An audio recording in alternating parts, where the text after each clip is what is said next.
Welcome, my friends, to the capital of northern Israel, the city of Haifa. Check it out. This is the coast of Haifa, what's called Lower Haifa, near the sea, which is where the more historic part of the ancient city was until the year 1765, when a local Arab sheikh decided to move the crummy little town of 250 people that was there at the time a little bit up the hill to a fortified site that is generally considered the beginning of modern Haifa, which is what we are going to explore today. This is the site for the Exodus ship, the famous vessel carrying 4,500 Jewish refugees, Holocaust survivors to Israel that was denied entry by the British in 1947, that became the subject of a very famous film. Otto Preminger presents Exodus, the biggest bestseller since Gone with the Wind. And the reason they came here was because when the British controlled this area, Haifa became the main port in Israel rather than Jaffa or Acre that were before. Before we take the cable car up the mountain, where we're going to get a great view as well, we're going to visit the tomb of the biblical prophet Elijah. Right over there. By the way, we have here some old ships from the Israeli Navy, including the remnants of a submarine that sunk with all of its crew aboard. It's a well-known Israeli war story. It's called the Achidakal. This one over here.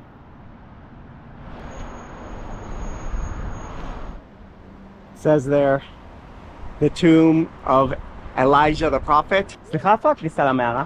זה פה? כן, ממש פה, דלת הזאת. Okay.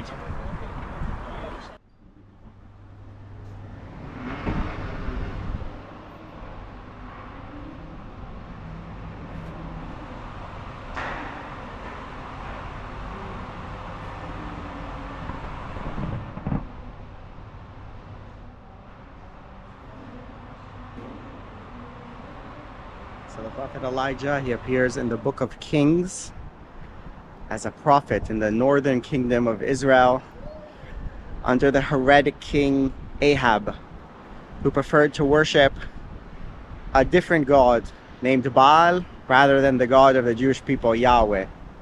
And that's something that you see a lot in the Bible as the battle to enforce monotheism and the belief in the true God, as the people of Israel would wander and worship other gods. They also say that Elijah will descend from heaven before the coming of the Messiah, an omen that the Messiah has arrived. So if you see this dude Elijah anywhere around, then perhaps the end of days are approaching.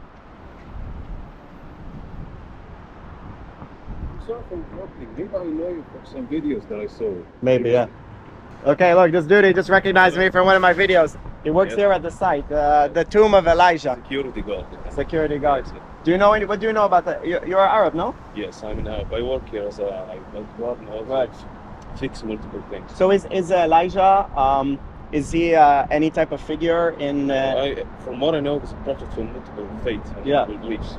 So in Islam, is he any type of important figure, Elijah? I don't know. He's a prophet. His name is Prophet Elijah. Really? In Arabic, Elias. You can also the same name as Elias in Arabic. It's called Khadr.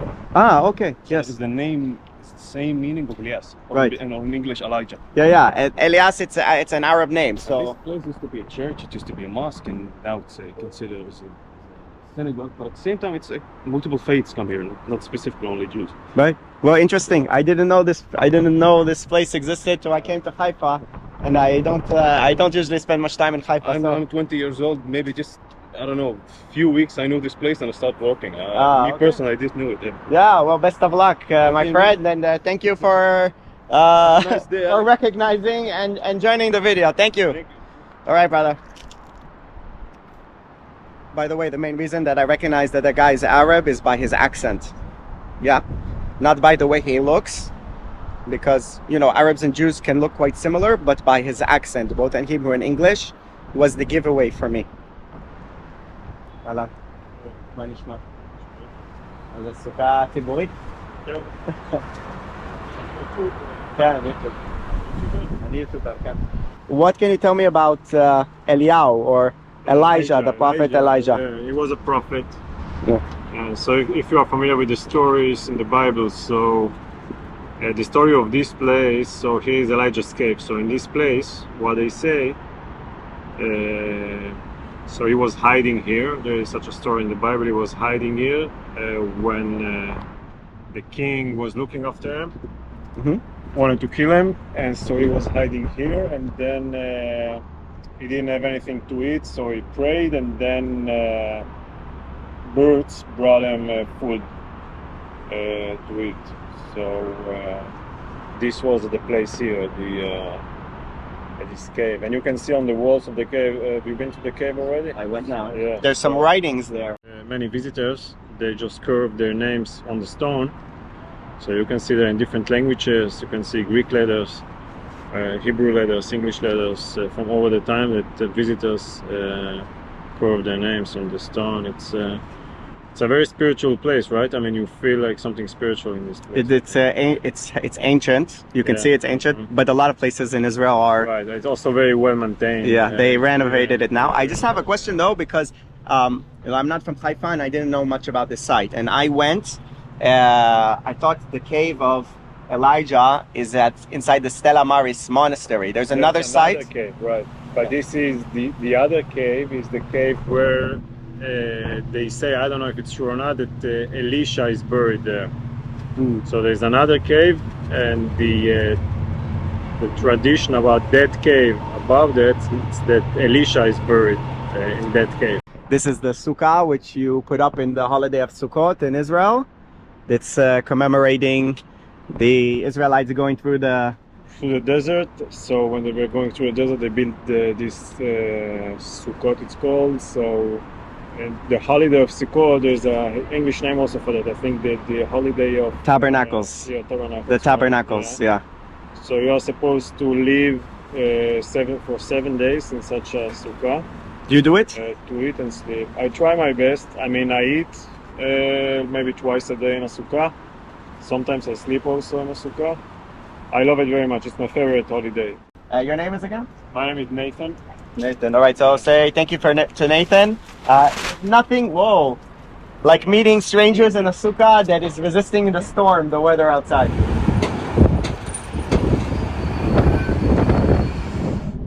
Look who we have here. Yeah, the sun clock.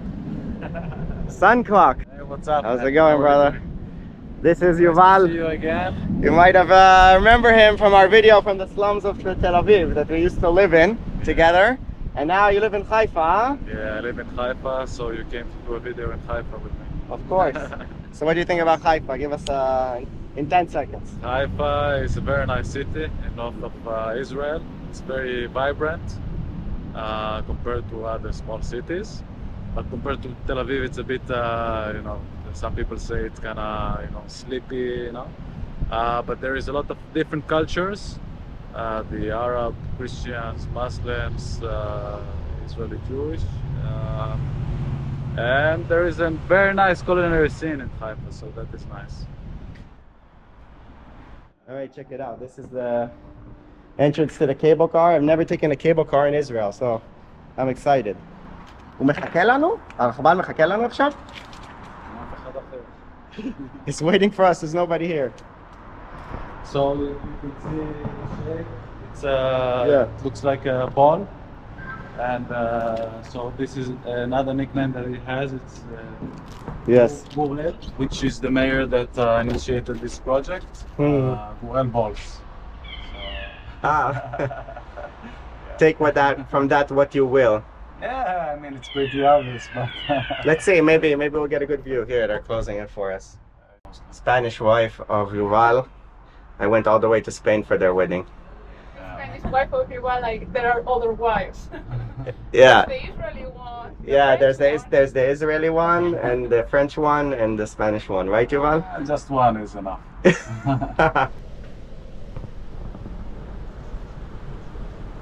But yeah, here we are on our way up. This is Mount Carmel over here. Oh, look, they're destroying our view with the scratches.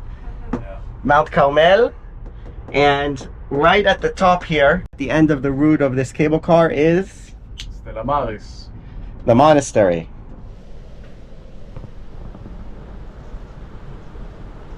Off you go, brother. Oh, wait, no.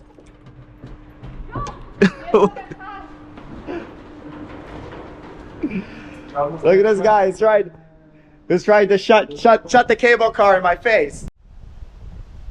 Look at the view. This is Haifa Gulf that we're seeing. Yeah. If you ever look at a map of Israel, there's like a little bay that you see in the north that's called the Bay of Haifa or Gulf of Haifa. And that's why you see this kind of shape that's going like that. And then you continue on the shoreline over there. You get to Hezbollah land, Lebanon. So my luck strikes again in arriving at a site that is closed. Every time on this channel, I go to see a site that's closed, ruining my videos. This cross over here is some type of memorial to Napoleon, because Napoleon conquered part of this region in 1799. And you would be able to see the inscription on the back there if you were able to enter. What you should know about this place, the reason they built a monastery here is because there is a grotto that is supposed to be the site of the prophet Elijah's grave. And that's why all kinds of groups of monks, the Carmelite order as they're called, decided to set up like a hermit site in this place that eventually became this monastery.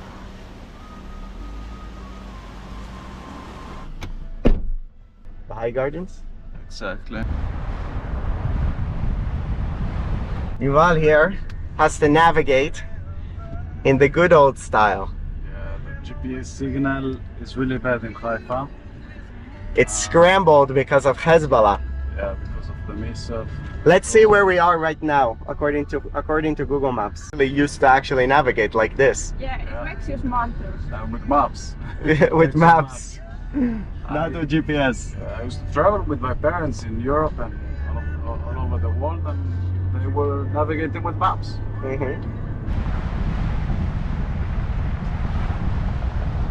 So here we are sitting at the top of the Baha'i Gardens, and one of the reasons it's not a great place to vlog is because the gardeners are always working. You notice that in the Baha'i Gardens? Making a lot of noise.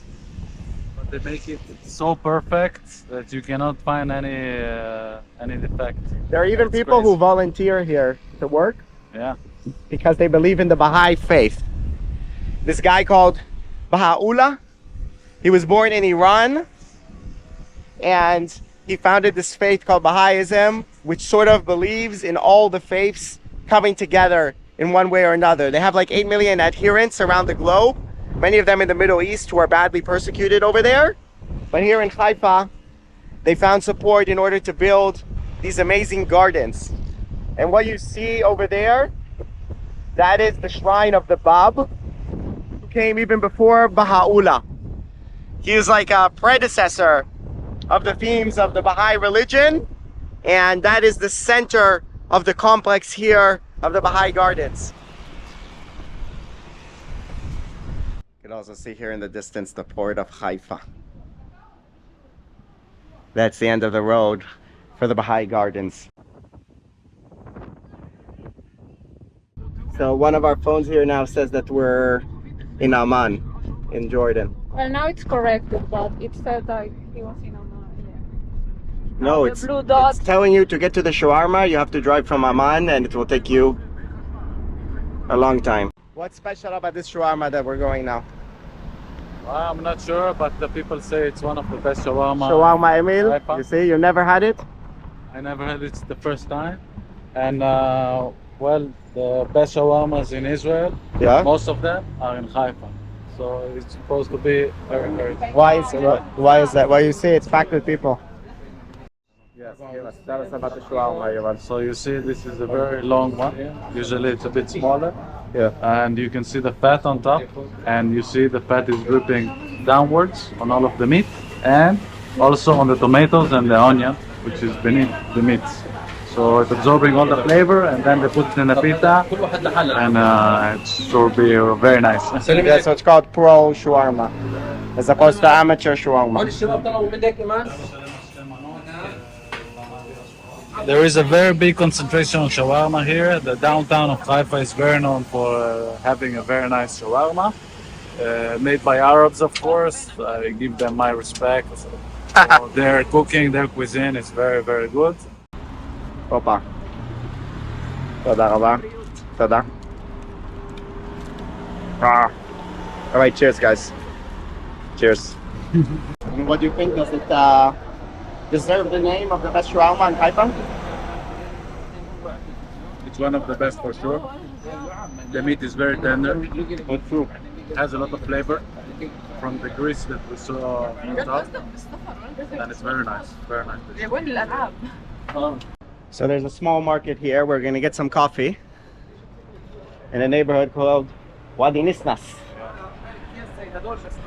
Predominantly Arab neighborhood here in Haifa. Yeah, it's a bomb shelter and a church in the background. You see, look, all the signs here are in Arabic. Christians are with. Yes. So this lady here, she came to the Nisnas market. She came to the Nisnas market. למה באת לשוק הזה? מה יש בשוק הזה? בשוק הזה זה שוק ערבי, קודם כל. נכון. ויש פה דברים רק של הערבים. אין את זה בסופרים שלנו. יש ספינח, יש הכל, הכל, הכל, הכל. כל הירק שגדל באדמה, יש את זה בשוק פה. זה כל זה הבאת מהשוק? אוקיי. זה הכל בלי כסף. הכל מי? בלי כסף קיבלתי. בחינם? כאילו, מה שנשאר, שאריות. לא, הוא מכיר אותי, נשאר, לא נשאר, הוא נותן לי. Okay, well, that's a good deal. You get it for free. אז מה, זה מוקלט? כן. אוי ואבוי. But I think from what I understand also everything is a lot more closed because of the security situation. As far as the activity of all the markets and the lot that's going on in Haifa. There was actually really serious bombardment of Haifa in the last few days. Yeah. We kind of got lucky or unlucky from YouTube perspective that we didn't get bombed during this video. Shitty. Shitty. It's not shitty. It's shitty. אין פה בית קפה? אולי אצל הבנות, אצלי יש קפה שם. ג'וזפין! في بعد قهوة صبوا لي قهوة قهوة قهوة. יש שם. יש? אוקיי. صبوا לי قهوة! יש לבנות. אנחנו נבדוק את זה, תודה. חיים חייט. חייט. חייט. כן. בעברית זה חיים. נכון, חיים חייט. אז פה חיים. See, look, this is proper local black coffee. שוקרן. Yuval, this one's for you. Thank you. You see? It's small and strong. Thank you.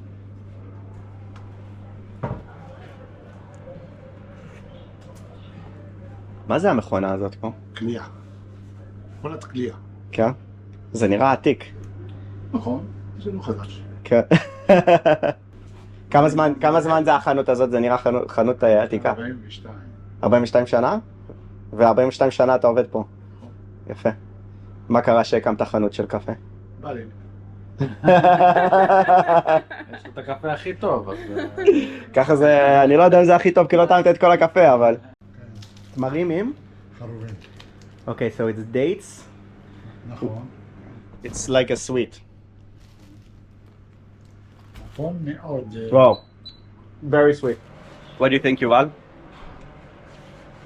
It's very nice. And usually I don't drink coffee. Yeah, this is like a small black coffee, like a shot. Authentic. But authentic, yeah. I think it also has cardamom. Mm. Hell. No? Yeah. It's very nice. And it's a bit sweet. Just enough. Just enough to wake us up as we started to get sleepy Yeah. at the end of, at the end of the video. After But- the shawarma.